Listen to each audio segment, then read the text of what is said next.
Good morning and welcome to everyone today. We are about to get started. My name is Trent McLaren and I will tell you a little bit about myself in a moment. But we are joined here today. We've got a very special guest that we're excited you could all be here with us today. Mr. Vipul Sheth from AdvanceTrack Outsourcing. We're going to ask a string of questions that we've all put together during the week that we've received from a lot of our audience. But you can also play along at home today. And what I will just quickly check, Vipul, you there, mate? You might be able to take yourself on mute now. Yeah, can you hear me? I can, there you are, fantastic. So what we will do is just start with myself. My name, I am Trent McLaren, Head of Accounting for Practice Ignition. Loving this role. It means I get to stay awake at the wee hours of the morning and hang out with you all today. It's been a long time, but I'm excited. First one for the year. And yeah, we here at Practice Ignition, we enjoy bringing these sessions to our audience, our members. It's purely for your benefit. We enjoy doing these sessions because we find that users for Practice Ignition accounting firms that are trying to build their firms and be progressive, they want to chat to these kind of people. They want to know what's going on in the world. What are they doing differently to everyone else? So my hope, and I think our hope as a company, is that you come away from this session with some great ideas, some questions answered, and hopefully a few myths busted, because I know there are a lot of myths out there in the world on outsourcing and what that means. So we're hoping to get those questions answered today. Before we get started, we're going to just do through a little bit of housekeeping. So this session is automatically recorded and you will get a copy of it later today.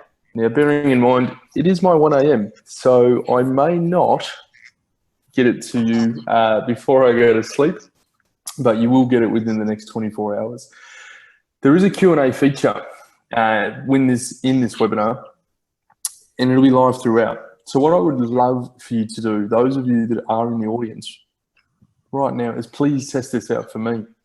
So if you can answer in a question, or you can put something in the chat section, something just let me know that you can see the screen, you can hear my voice okay, and then we will get on with our session. Awesome, thank you, Dee. Thank you, Nikolai. All good. Fantastic. Thanks, Jeff. Thanks, Reese. Awesome, Heather. Amazing. Looks like we're good to rock and roll. Thanks, guys. You've been fantastic. You've participated well so far. Sharon, there you are. You're always on my webinar. I thought I had to bring one of these to you and come in on your timeline to make up for it.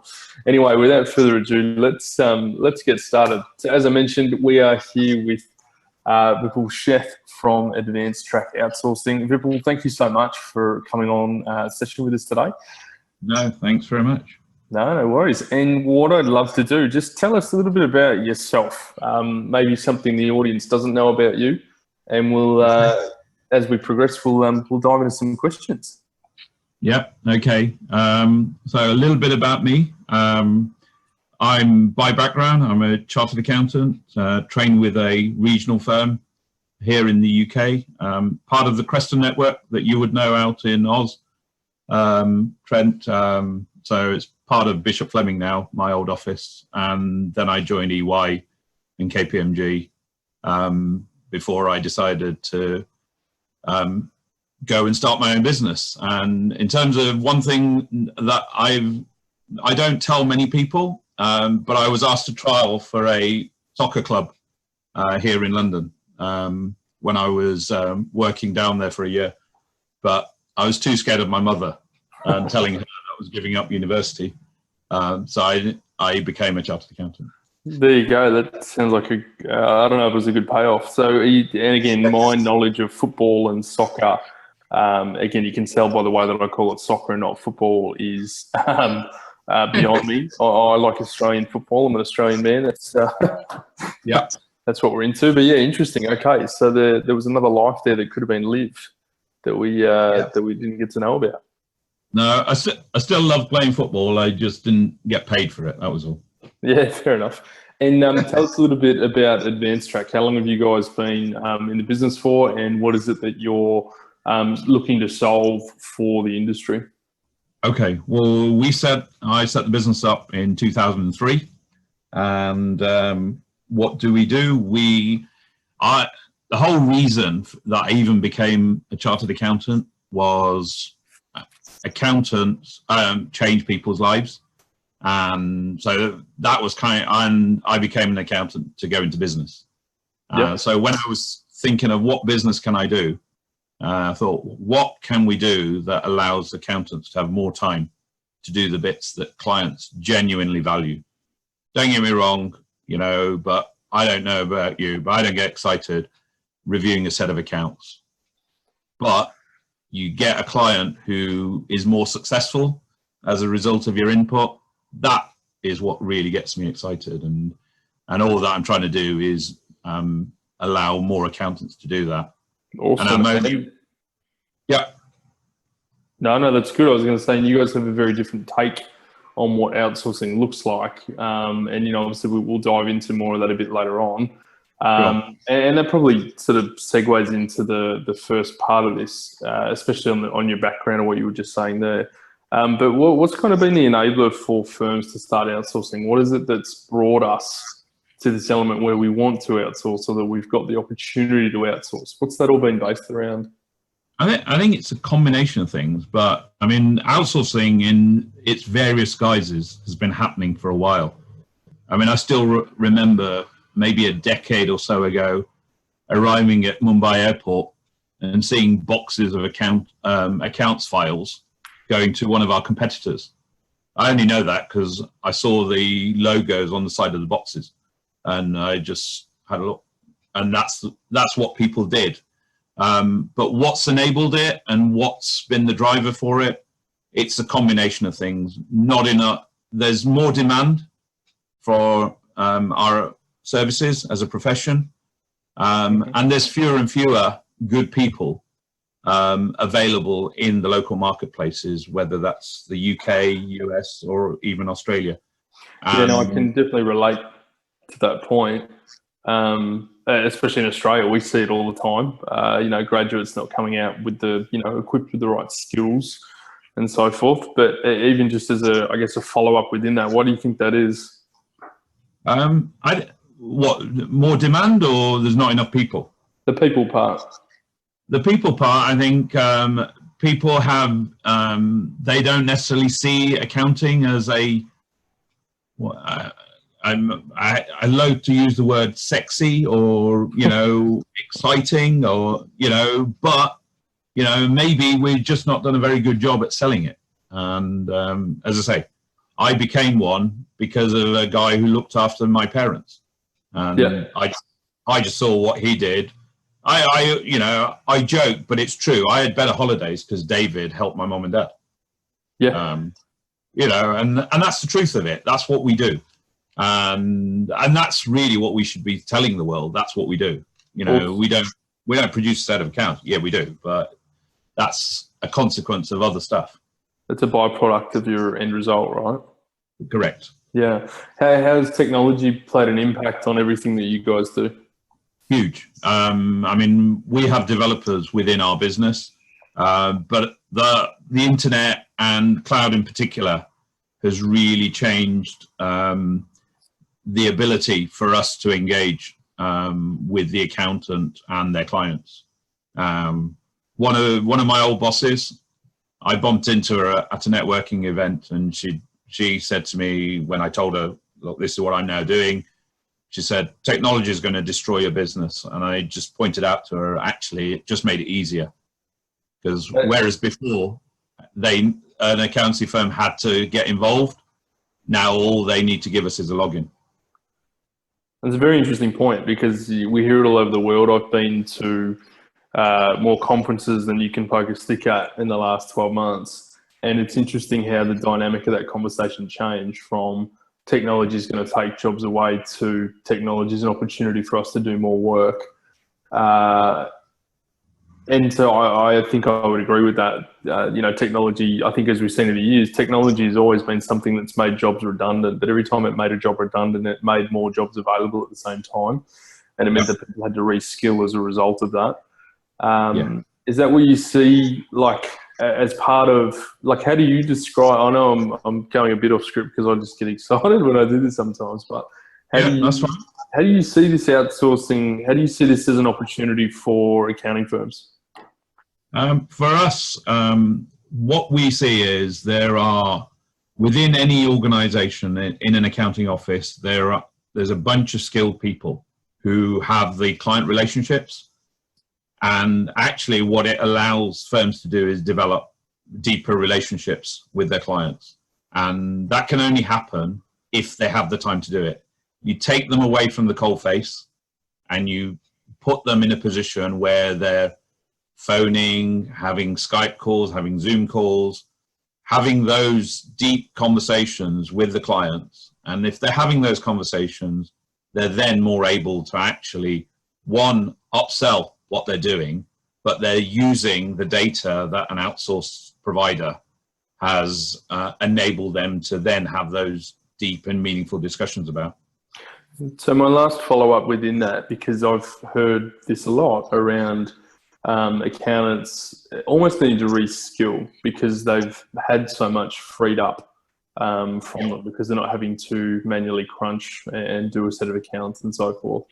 What do you do though? What do you say to those accountants that are a little bit more introverted? They actually love doing the accounts, or they love doing the stuff that we're telling them is now, going overseas or whatever it is. What is it you say to those people that aren't confident in that? I think the challenge for them is clients will see a set of accounts as a transaction. It's something they have to pay for. And if they have to pay for something, they will look for who is the cheapest. And therefore, whether it's you or somebody else, there's no real relationship, because all you've done is given them in an envelope or over an email a set of accounts, a set of management accounts. It's what you do with that information and how you explain it to them. That's the reason they keep coming back year after year to buy your services. And that, I think, is the real difference. So yes, there are people who that's all they want. And if all they want is a set of accounts or a tax return, they will then say, right, who's the cheapest? Because, they'll both keep me out of jail. They just charge me less. It's funny you say that. I was with an accountant last week and they call it a keeping out of jail service. It's like, what do we do? I'm like, we keep our clients out of jail. We do the compliance, and that makes me laugh every time I hear it now. So I thought that was quite clever. Very good. Well, we're going to press on through, and everyone listening, you'll notice that I'm going to change, the slides will change colors to just kind of indicate that we've moved on within our questions as well. If you do have any questions as I'm asking though, you can see that I'm asking plenty of follow-ups throughout as they're coming. Feel free to ask your own. If I get a chance, I will ask it as well, and we'll get along board. There's over 50 of you on here at the moment, so maybe don't go all at once, but if you do have something that you'd like to ask, by all means, please put it in. So moving along, so how has the landscape changed? Okay, you said you've been doing this since 2003. Yep. So that's nearly 15 years. That's a long time. Yeah, it is. Talk us through how did people outsource back in 2003, and how do they do it today? What are the changes you've seen in between? Okay. Well, I used to joke with people that I was convinced that half the flights from India to Heathrow were full of accountants because of the number of emails that I used to get saying, I'm in town, can I have a meeting?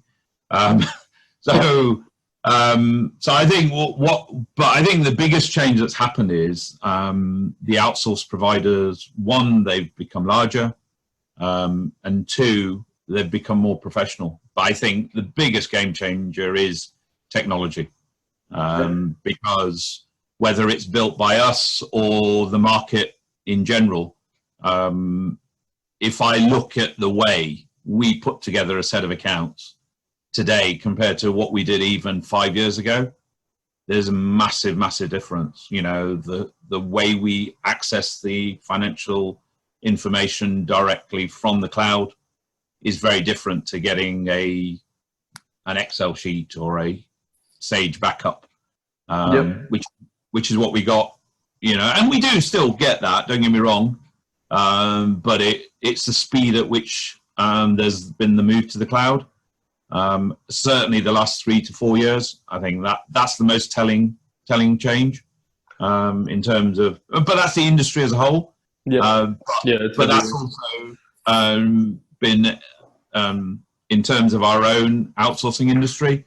I think it has to change, and if it hasn't, we will change it. As I say, you know, we have developers within our business because we want to be an efficient, reliable provider of these services.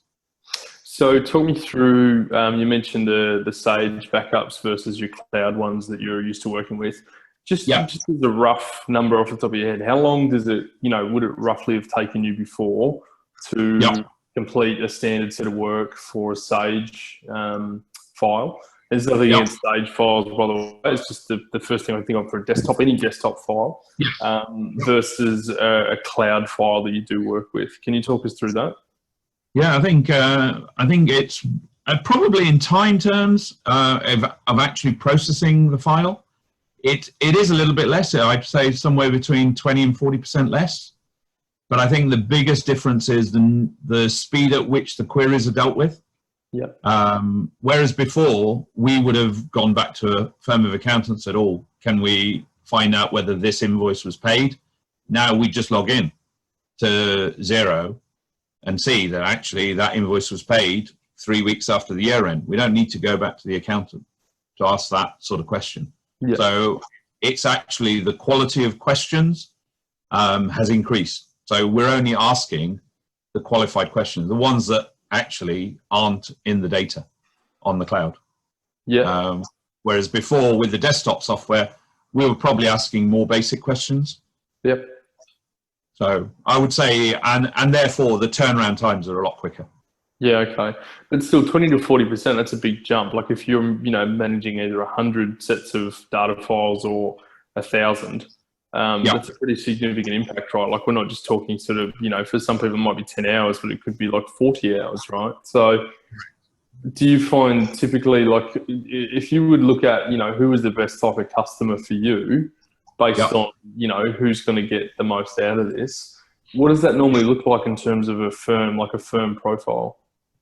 I think it's not about size, I would say. I think it's about the leadership of the firm and how much, one, they're invested in actually growing their business, because then they're outsourcing for all the right reasons. You know, people will save money, I guess, to a degree, because when you go to a lower cost economy, as long as the quality is right, then most of the time you're likely to save money. But actually, is it a strategic part of your delivery? And so that's why I say I think the leadership has to want to deliver more for their clients. So that's number one. They have got good leadership, but below them, they've got a group of people who can, you know, we talked earlier about they're no longer at the coalface, they're not doing the work. Do those people below that leadership level actually have the skills to not be that introverted accountant? And can they have those deep and meaningful conversations with their clients that the clients genuinely feel add value to them as a business? And cool. I've got some more questions in my head as I was saying that, because you know, you always meet people that are like, they come along, and this is obviously not directed at anyone in the audience today, but we come along to these things because we want to learn and we want to dive in and be like, that we've got problems that we want to solve. And for a lot of people are going to think outsourcing, maybe that's what's going to help me. Maybe that's going to help me. And they almost kind of want to buy something thinking that that's going to solve the problem. A lot of the time I find it's not about buying. There's no silver bullets. They don't exist. Agreed. You actually need to understand the process that you need to change to, and then find the right tools that help assist that process. What are some of the barriers that stop people successfully launching with their outsourcing? Okay, I would say the biggest one is the internal culture. The teams that you charge, because I always say to people that the truth is, I'll have meetings with the directors, partners within a firm and say, look, we can agree that this is a great thing that you should move forward on, and we'll support that. But actually, the people who will make it succeed or fail will be the staff, the managers, and them buying or not buying into the process. And because if they see it as a threat to their way of working, then it genuinely is it's like pushing water uphill then, because you're fighting an internal battle. And it wouldn't matter how good a file we did, somebody will find something to say, well, I'm not happy with this, or I'm not happy with that. Yeah, there's a lot of egos. Sounds like there's a lot of egos in a firm. It can be, but I think, part of it comes from their own security. They're comfortable producing a set of accounts. And you can understand that because that's what they've been trained to do. Yeah. Cool. Well, I hope we're all taking notes on this, everyone, because I think that's really important. If you are considering or looking at trying to do this, or maybe you're sitting there and you've had failed launches of outsourcing, it's really got to understand what were the key things that stopped us from achieving our goal in the first place before you can progress forward and actually make it work the way it's supposed to work. So yeah, if that is you, please, take note and really review who are the people you're getting to work on putting this outsourcing into your firm, and what is the impact it's having on them, and have we communicated with them? Do they know that their job is safe? Because that can be a common thing, right? Would you agree with that, Vipul? Absolutely. And if I look at the firms that have done it most successfully, they have been the ones that have actually taken the time and the effort to go through that communication process. Yeah, also, I'm going to come back to that because I am a sucker for communication. I love it.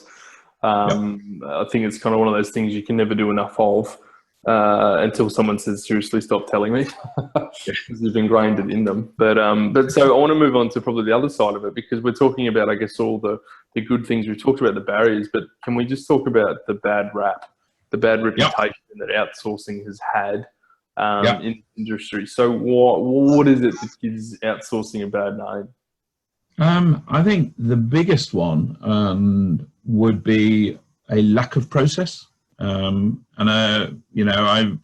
sure you've seen lots of businesses, Trent, and I come back to the firms that I've worked with, and I worked for some of the biggest firms in the world, and you look at why are they successful? The partners are never there, but yet they're incredibly successful operationally and financially.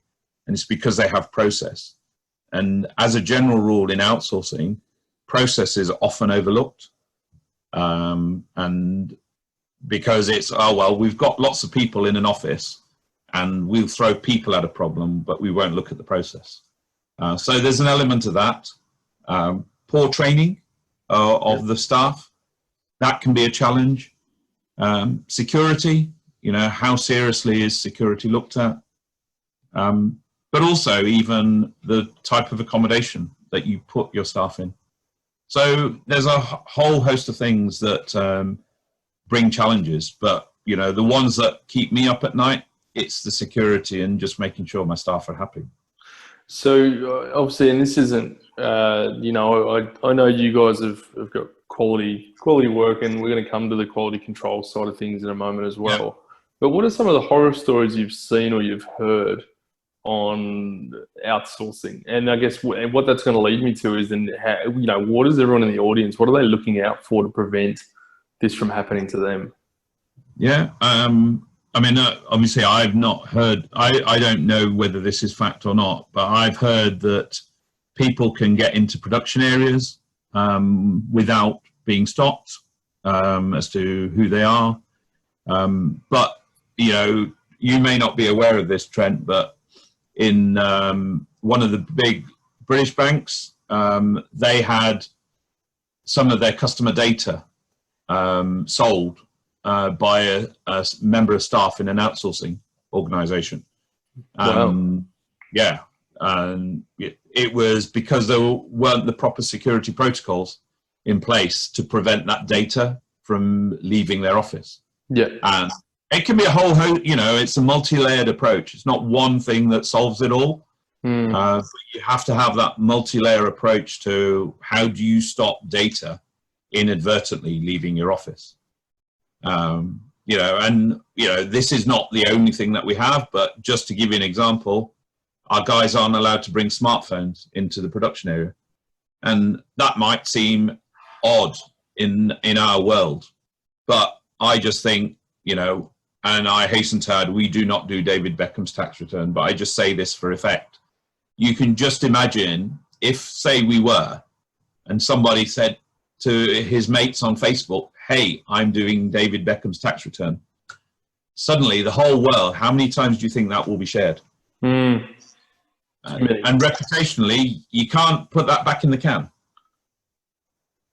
I'd like to think that's how people react when they do my tax return, but I don't think that's the case.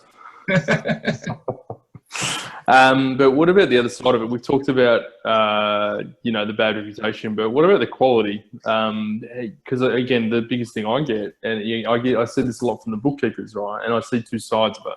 I see the bookkeepers that are threatened because they think their work's going to be taken, because they're being called on. I charge in Australia at $65 an hour, and then these people are outsourcing it for $20 overseas.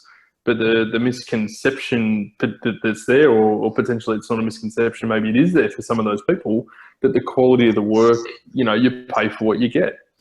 So talk us through that. Yeah, I think the biggest challenge in outsourcing is the lack of consistency. There isn't a process, and therefore, and it partly comes down to the training, that they haven't understood the Australian rules, the UK rules, etc. And that comes from, like all of us, when I started out, what did I know? You make money, you pay tax. I didn't know how much tax, but that's kind of what you know. And unless you're taught any better, that's what you're going to think. And so it does come down to the better trained your workforce is.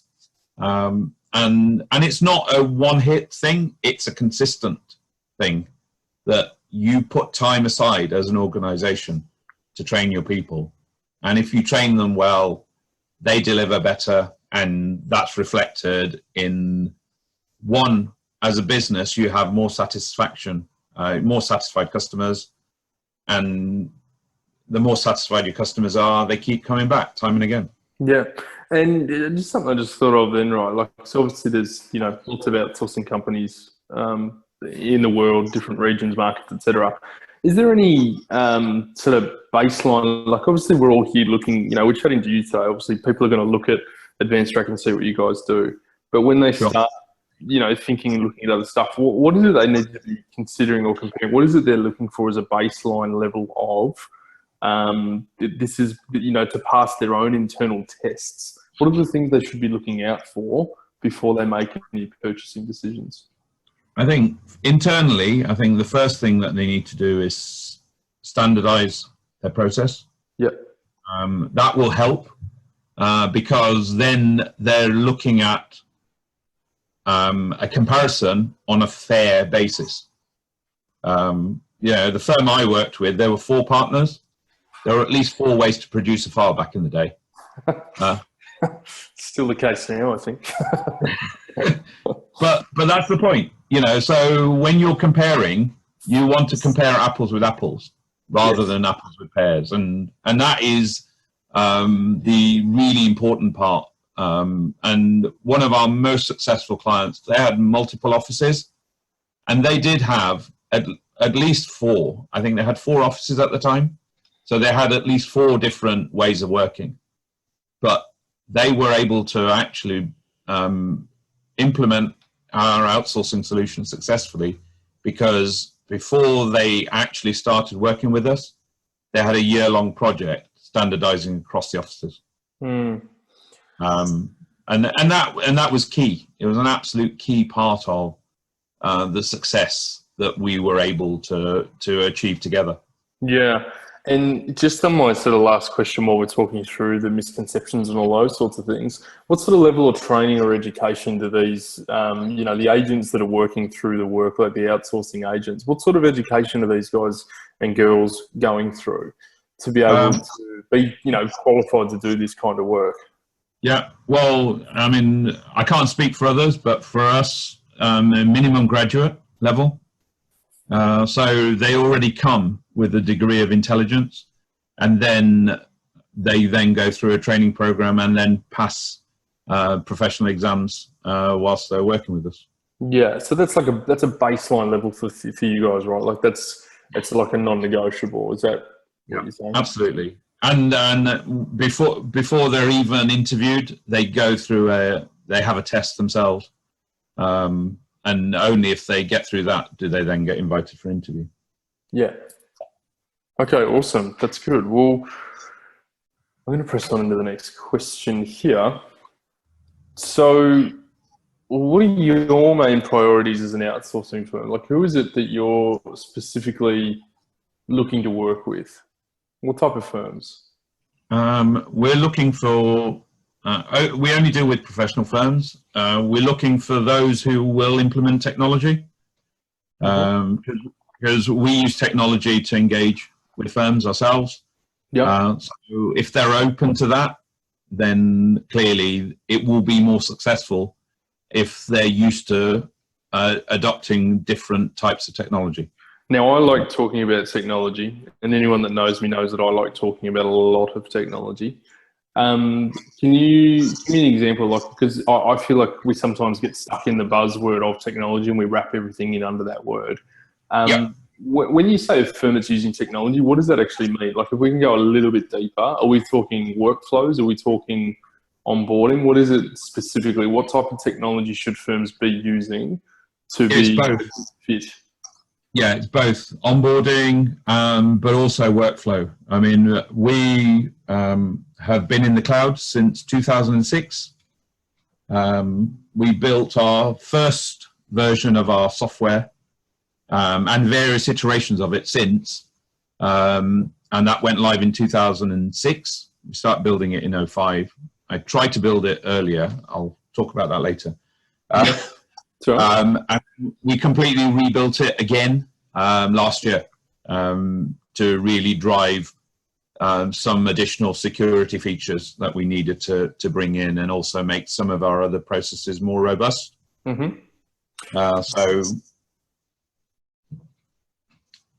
So that's a really important part. And also, we don't use email because by its very nature, it's not secure. Yeah, sure. And again, I'm going to go a little bit deeper, just one step further. Give us a list. What are some of the workflow tool? And again, I'm not looking for a practice ignition plug here, the audience. So I'm not looking for that kind of thing. I literally want to know what type of workflow tools you see other accounting firms using that work well alongside what you guys are doing. Yeah, we obviously, we do see a lot of PI stuff. We see, there's various stages of a firm's engagement, either internally or externally with clients, customers. So onboarding, we see PI, we see things like Go Proposal. Then within the firms, you've got the likes of Workflow Max and various others. And QuickBooks have something within their platform as well that helps firms manage. Yeah, so we see that quite a lot, particularly where firms are heavily using either of those products. And then what you then see afterwards is how people then get work signed off by their clients, because more and more people are not sending physical documents out. More and more firms are using electronic means of authorization or approval from clients. And that could be using products like DocuSign, but equally there's a lot of document portals that enable client approval of tax returns or accounts, etc. Yeah, one of my new favorite document managers for the cloud firms in there. Suite Files. I don't know if anyone saw Suite Files at maybe a Xerocon in September or October when I was there. Okay. They're a really cool document management system. Some of the other workflow tools I see a lot of people using things like Carbon, Workflow Max, Zero Practice Manager. There's some great tools out of the US called Aero Workflow. Again, accounting and bookkeeping workflow platforms built for that. And I find, I see a lot more firms using things like Slack. I don't know about you guys, but I love Slack. I'm a big Slacker. And that's great for internal. Yes. That's great for internal use. It's when it crosses outside, particularly with the new data protection, you just need to be a little bit careful. Yeah. In how you implement Slack. Awesome. So just to round off the question that we had then, so when you talk about firms that you, what are the main priorities for your firm and how you best help people? Yeah. You're saying firms that are adopting technology, happy to adopt technology in, they're using cloud workflows of some sort. They're typically, from what you're saying, they're going to be the best kind of ready sort of stage to start doing something like outsourcing. Yeah, and I think it's all. If we looked at our business, there's a big correlation between people who are using us and also using cloud, because they're actually trying to reduce the amount of time their own people are actually spending at the coalface. They want to do more of the quality time, and that can only be achieved using tools such as the ones that we've talked about. Yeah, awesome. So moving right on, so we've talked about all the good stuff, we've talked about the bad stuff. What are actually some of the challenges? So what are the known challenges of outsourcing? So there's some things you just wouldn't outsource. And I think if I come back to the title of this whole segment was, what should UK accountants be outsourcing? Why don't we just talk through what are the things that you shouldn't outsource that you should probably keep internally? Yeah, audits. I think if you're having to outsource an audit, the client's not paying you enough. Number one. Number two, and staying on that subject, audits are about understanding the client, and actually you can't understand the client from afar. So that's what you definitely shouldn't. And the other thing that you should never outsource is the client relationship. Yep. Because the value of your firm is that much less if they see that you're not part of that organization. You want to be the go-to firm for that particular client of yours, that they never trust anyone other than you and your team when they're discussing their finances. Yeah, I think that's important because a lot of customers buy into firms, into that relationship, and people do buy from people. And the best way I always try to look at it is that, if you looked at outsourcing as another means of automation in a way, like if the way that you would set up something to just automatically happen so that you could go away and do something else, that's the best way I kind of help people try and understand what they should be doing or the way they should position it. It means that they do have more time to spend with their clients or, add further value to their clients because they've just cut down 40% of that time spent. So they can, focus on adding other things in or whatever it is. So it's anything that, could be automated could also be outsourced. Particularly if you couldn't get something to be automated using technology for whatever reason, then they're the kinds of things that could actually be outsourced, at a good rate and a cost that you could put through a service like AdvanceTrack, I guess. Is that something you guys see? Yeah, absolutely. For us, as I say, there's a reason that we have IT people within our teams, and it's about making what is left to do by a human. Only the bits that we can't automate do we get people to do. Yes. And that's really a really key part of delivering an efficient and reliable service. So you raise a really good point around having tech and IT in your firm. I'm a big fan, and I kind of think the future accountant, like if I was a young graduate coming through, if I had, the IT skills that I have today and the accounting degree to back it up, like if I knew how to do the integrations, I knew how to create the automations, I feel like I'm going to go a lot further than someone that doesn't have that IT technical savvy background. How do you find having an IT developers? How do you find having those guys around accounting firms? I think, to be honest with you, they really make us think about what we do and why we do it, because they'll build what you tell them to build, but by having intelligent IT people, what they bring to the conversation is, well, yeah, I'm happy to do it, but I need to know why I'm doing it. And if there isn't a very good reason, then why build it in the first place? Because all that will happen is, in 6 months or a year's time, that feature that you've just built is actually of no value to the firm, because whether it's your organization, Trent, or others out there, will build a solution that makes that whole piece of the process obsolete. Yeah, it's true. It's either gets superseded or we all come to par or whatever it may be. But Yeah. I always love to give people something a little bit excited to think about. Have you got, I've got a few examples, but I want to hear this more so from an accounting firm perspective. Something your developers, like what would be a normal thing in a normal accounting firm, but you gave it to your developer and they've then built it, fixed it, automated it. And you're kind of like, heck, I can't believe they just did that. Do you have a story like that? Yeah, I mean, we are, for example, our bookkeeping service, a firm would log on once, and if providing the information's there every week or every month or whatever it is, our systems will automatically tell our staff when to log on and when to do the work. And yet the firm's given us the instructions once, and it's management by exception at that point. Right, so it's almost giving you like capacity. It's almost helping you with the capacity planning, right? Because it's identified, the right time to clock in, clock out, etc. Is that about right? It's that, but also it's actually the administration. You don't have to tell us every week or every month to log in and do the work. Why would you want to? And it's not relying on a spreadsheet, because spreadsheets are out of date the minute you press save.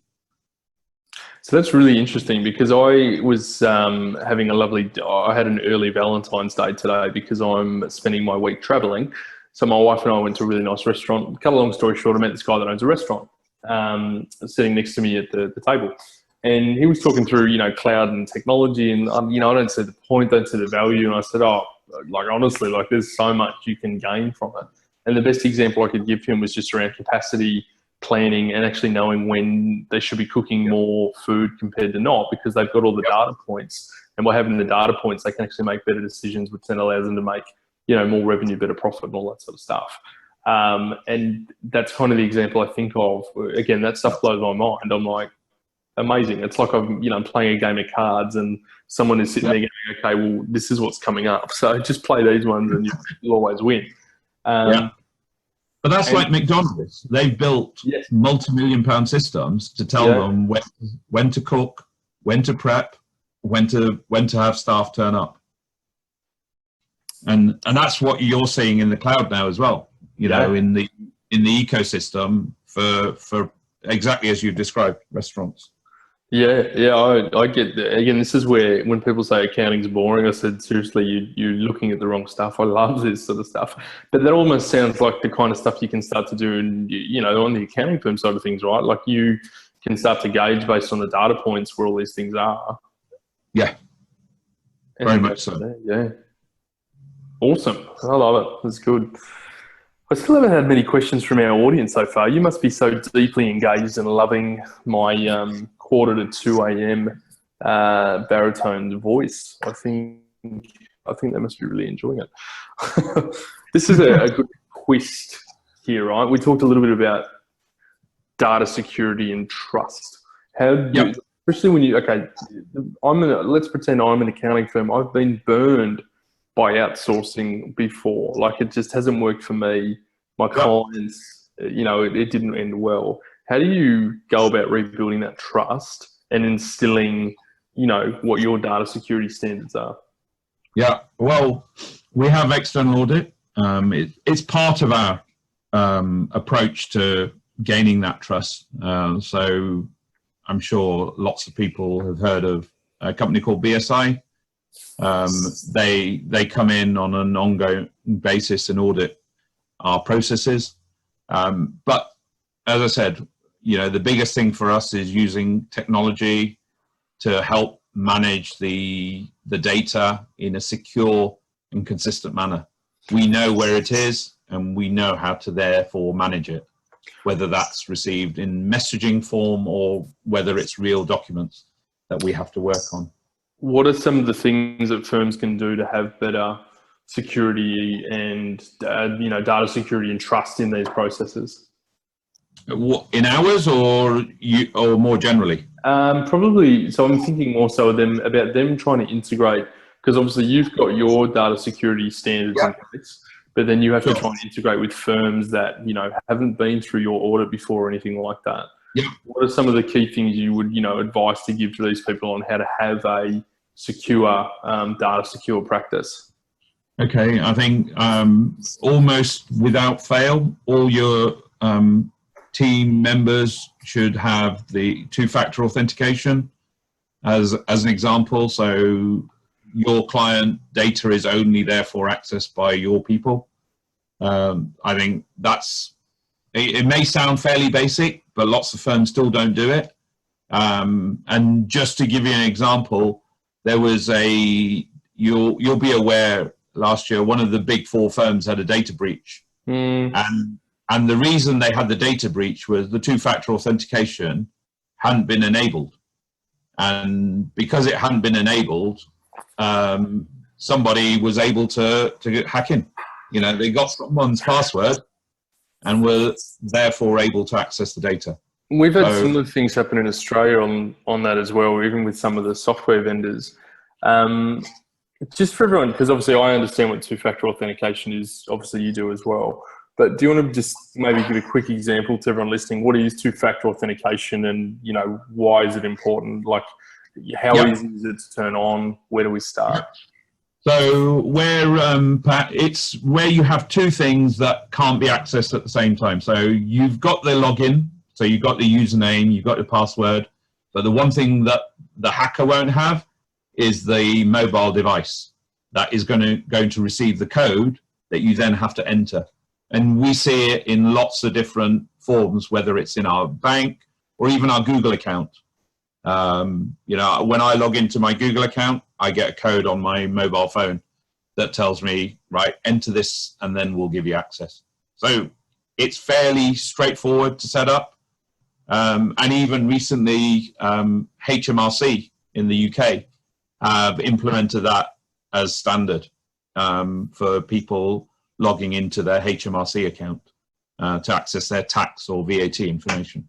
And I know both Intuit and Xero have both set up two-factor authentication in the last 6 to 12 months as well. I think Xero's in the last only couple of months. They've just sort of started rolling it out with everyone as well. But yeah, so I've got a good question here from Nikolai, just saying, how do you ensure that Xero is not accessed out of the office by an employee? Yeah, well, I mean, in terms of our platform is on the web, but it can only be accessed by my staff when they're in the office where we can see where they are. Do you have any, and just on the flip side of that, I guess, do you have any sort of feedback you would pass on to firms where they want to have their staff not accessing client files outside of business hours? There are, it depends on the software, but some of them almost have an out of office alert. I couldn't tell you off the top of my head which ones, but what it does is it will flag to somebody within your organization, perhaps your IT manager, that somebody outside of normal office hours So you would set, well, between 8 and 6 or 8 and 7 or something is normal office hours. And if it's accessed outside of those hours, you get an alert email or an alert text message to say, John Smith attempted to access client Y at 10 o'clock at night. Cool. And also what you will have seen, many of you, is if somebody accesses it from a new device, you'll get notified as well. So that's a really good security measure. Yeah, I get that all the time, actually, every time I log in through someone else's computer. I've got a question from Reese. He's said, I'm a sole trader firm with a mixed client range, small to large, different business sectors. Looking to specialize in a specific sector and wanting to expand using outsourcing.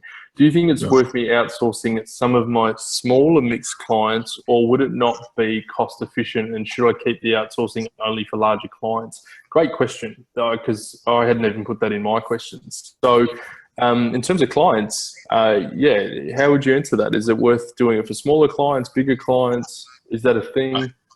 I think the first thing that you actually need to do is, that's one way of actually segmenting your client base, but actually what would be more of more value is you segment how easy is it to outsource in terms of quality of data, source of data, because there'll be some which are, you receive physical documents. And if you receive physical documents, it's actually quite hard. You can do it, you can outsource it, but you've then got to do something to turn that physical document into something that can be then turned into an electronic data, which can then be outsourced. I'd like to call that the bottlenecks, right? We want to try and remove all the bottlenecks when it comes to documents and so forth. Yeah, so no, I understand exactly what you mean. I hope that makes sense, Reese. Feel free to ask a follow-up if you've got anything else on top of that. Jumping to Heather's question, she said, are the accounts / bookkeeping checked for accuracy before being sent back to me as the client? Yeah, we have a protocol whereby no file is released to the firm unless somebody with the appropriate authority has signed it off. Okay. So, cool. Yeah. Good. Heather, I hope that answers your question. Again, feel free to ask another one if you come through. We've actually flown, I don't know how this has happened, but we've flown through time as to how that's happened. Oh, Heather's follow. So we're just going to start wrapping up soon in the next 10 minutes, guys. So again, if you've got all these questions, start coming through at the moment. Heather's question follow-up here is, is that checked in the UK? So is the accuracy of the data checked in the UK? No, we've got a fully trained team, and they do the checking, because it then kind of almost negates the value of outsourcing to a centre where the costs are lower. Yep. Makes sense. Very good. I'm going to skip that one because that one got in there by accident. How do you maintain the quality of your service? It's ultimately, we've touched on this throughout this this session.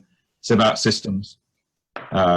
It's all about the process by which it comes into the business, then handled and then reviewed before sending out.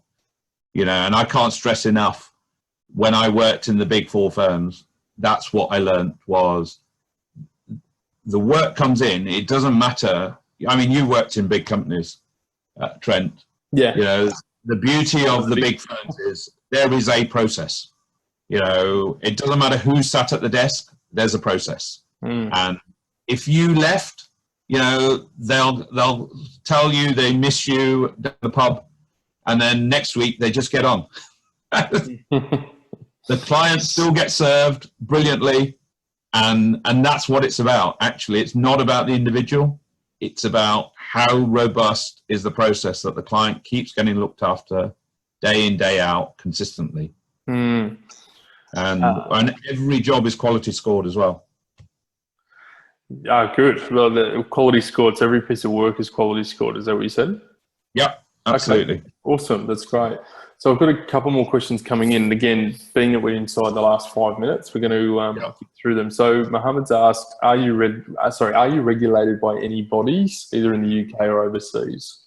Yeah, we're a member of the Institute of Chartered Accountants in England and Wales, so the ICAW. So we're regulated by them as a firm, because I'm a chartered accountant and I come under that obligation. Yep. Awesome. Good. And then Penny's come in asking, so what about EC and UK VAT issues? Are the staff fully trained on the correct codes to use for bookkeeping in things like Xero? Yes. Yeah. So our whole, we've got a very large team that are Xero and QBO trained, so certified. So yeah. Cool. We had another follow-up question from Heather saying, do you need to say you're outsourcing work? Is there any legal obligation? So I know in Australia, we need to disclose if the work is going overseas or not. Is that a requirement you've got in the UK as well? There's always been an obligation under data protection to have the client sign off. However, come next May, or this May, I should say, there's the new EU-wide GDPR regulations. Yep. And with that, you have to explain the risks that you're placing the client data at. Now, that doesn't mean to necessarily say you would put in big lights, that this is what we're doing. But if their data is at greater risk as a consequence, you have to point that risk out to them. And on that note, because I can do a cheeky plug at this point, if you do need an engagement letter process system, that is something Practice Ignition does solve. So if you do need to update all of your engagement letters quickly, that is something we can help you with. But enough about me. This is about No, it's great. No, anything that helps drive that process more efficiently, I think firms should use it. No, amazing. No, I like it. So, guys, I'm going to I might skip this one because we've talked about this a little bit already. Actually, I'll leave it here. Is there anything about this question or anything about AdvanceTrack you want to let the audience know about today, just while we're inside our last couple of minutes? Yeah, I mean, we only work with professional accounting firms. The way I describe it is we don't dine at two tables. We don't run an accounting firm alongside our outsourcing business, which is quite unusual. We only concentrate on the professional firms, and so there's never a risk that we're going to take a client and handle them ourselves. Yeah, so you're like a professional accounting firm for other accounting and bookkeeping firms. Is that right? Yeah, that's it. Absolutely. Yeah, that's a great way to look at it.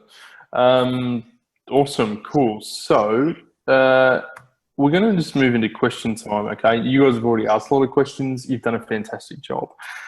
This is your chance inside the last 2 minutes here with us today. Who's got any other burning questions that they'd love to ask while we're here? So Reese has asked me about a fee structure. Vipul, do you want to talk through a fee structure, or do you want to handle those offline with people? How do you want to tackle that? Yeah, if you don't mind, we'll handle those offline. But in essence, it's a fully transparent pricing structure, and it's clear on the job screen exactly what any job would cost. Okay, cool. So anyone's got a question about pricing, if you just mark it in the chat or in the Q&A, the team from the AdvanceTrack will come back to you after this session today. I mean, either that or just go onto our website and just book a Zoom call with us. Just click the Start Here button, and that'll take you, once you've answered a few brief questions, to our diary. If anyone, so just to talk everyone through, if anyone wants to get in touch with you or in touch with your team, what's the best way they can do that? How can they reach you? Through our website, or email us advice@advancetrack.com. Okay, awesome. Very good. Well, Vipul, thanks so much for your time. That's been fantastic. We covered off a lot. I threw a couple of curly ones at you that you didn't know I was going to ask, which I always enjoy. But I think you handled them like a champion. So, yeah, everyone, round of applause for that session today. That was fantastic. Thank you so much, everyone, for coming along. we look forward to having you again with us soon. And again, Vipul, thanks for coming online with us today. No, appreciate the fact that you're there in the early hours of the morning in Australia. So, look, it's you've got to do what you got to do. It's been a while since I've been up this late. I won't lie, but I do feel fantastic. For those of you at home, for those that aren't familiar with Practice Ignition, please stay tuned, as there will be more webinars coming in the future. We do them every single month. I've actually got more on next week, and we will continue to do them in UK time zones. It may not mean that it's me every single time, but we will be running them consistently every single month. So please stay tuned, check your emails when you see them from us. If you are new and you've never heard of Practice Ignition, this is just my little moment to explain just the 20 seconds on who we are, what we do. It is a practice management solution for your proposals, your engagement letters, and your payment processing. So if you ever have that problem with your debtors, you need to find a way to eliminate your debtors, Practice Ignition is a solution that can help you with that. We do automate all of your invoicing as part of our proposal and billing system. So if you've ever used Practice Ignition before, you'd like to learn more, you can go to www.practiceignition.com. You can book a demo with our local team in the UK. You can also get us on social media, whether it's Twitter, Facebook, LinkedIn, whatever it may be. There isn't a social channel that I'm not all over. But thank you so much, guys. It's been a fantastic session. We look forward to seeing you again soon. And as I said, Vipul, thank you so much. It was awesome to have you online with us today. Thanks again. no worries. Thanks again. Thank you all. Great. Thanks, guys. See you later. Bye-bye.